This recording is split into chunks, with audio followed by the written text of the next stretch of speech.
Everybody, it's time to do this one as an earliest alert for today and cover a lot more of the rain and the long-term aspects, so then we'll get back into anything on the wintry side when we get a little bit closer, although I'll touch base on that a little bit here this morning.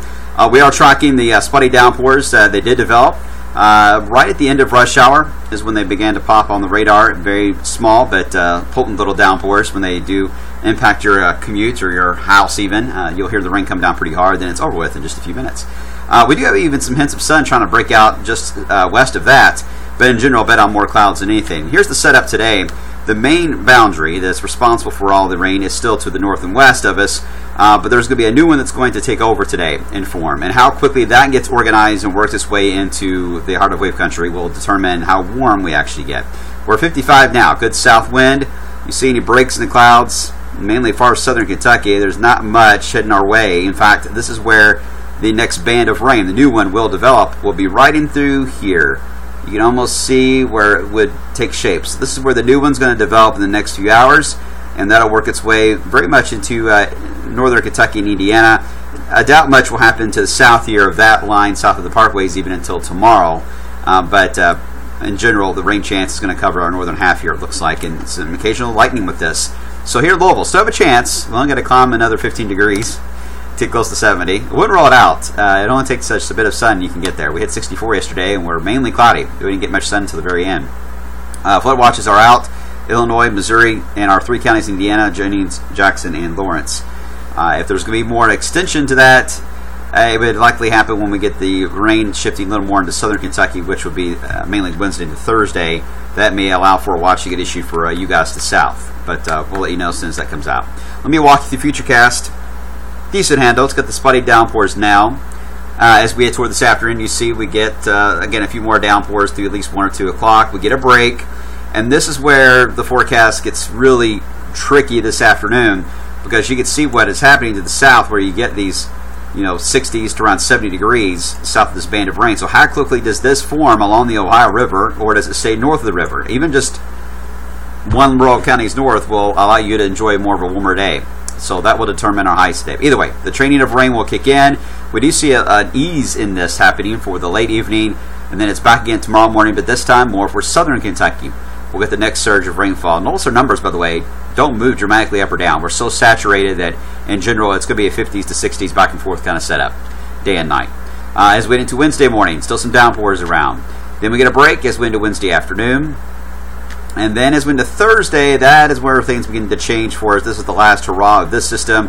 Rain really begins to increase along the Ohio River, and that is what we really need to watch out for when it comes to rain totals as a grand finale there. So it's just enough of a break and sporadic enough the next few days to prevent a lot of issues from forming. But if we get some areas to get hit over and over again, flash flooding is one issue. Secondly, the river flooding will be developing more and more. But really, all we have is the models to go by on these kind of setups. We got to trend this daily and nowcast, as we call it, with the radar trends, and give you a better idea of how that's going to go. Here's an estimate of some of the rain totals all the way through Thursday night into early Friday morning. In general, 1 to 3 inches, isolated 4. That's what we're looking at. I don't think the placement is exactly right as indicated in the model, but that is our potential we're looking at over the next, I would say, 70 hours, 60 to 70 hours. Looking for the holiday weekend, the problem we have here with Easter weekend is we've got little small pieces of energy that are rotating in Saturday, Sunday, and Monday. And some of them are spaced out, some of them are close together and kind of catch a ride with one another. And that's causing some timing issues when it comes to where is the rain going to fall for when and when as we get into Saturday and Sunday. It's a very tough one, and this forecast is going to be bouncing around all over the place because even small details are causing crazy outcomes in every model run. So what we're doing is we're trending the forecast to show that there will be a chance of rain for the entire weekend. That chance of rain will be there. What we're hoping to do in the game plan is, of course, narrow that down and then raise the chances where we feel more confident it will likely pass through, and then lower them where we will likely stay more dry. And that will happen. We will get it to closer to the time period of the weekend. We'll be able to kind of do those dramatic changes to the rain chances for Saturday and Sunday. But here's how it looks. You got one wave Saturday. Some bring it in, bring it out quick. Next one right on its heels, moves right in, creates the rain chance again for Easter Sunday, even trying to go to snow before it ends Sunday night and early Monday. Even as we get into next week, same story really. We got one wave after another.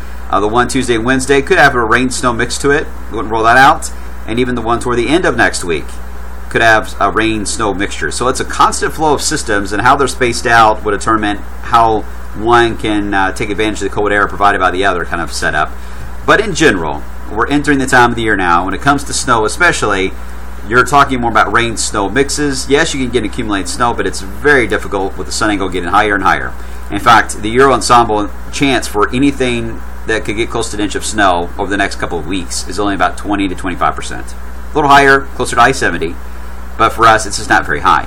And I'm not going to rule out a grassy, wet accumulation of snow over the next couple of weeks. This kind of pattern. Certainly, we've seen some wilder things happen this month of March, but my point is, it's going to become noticeably harder for that to happen. Okay.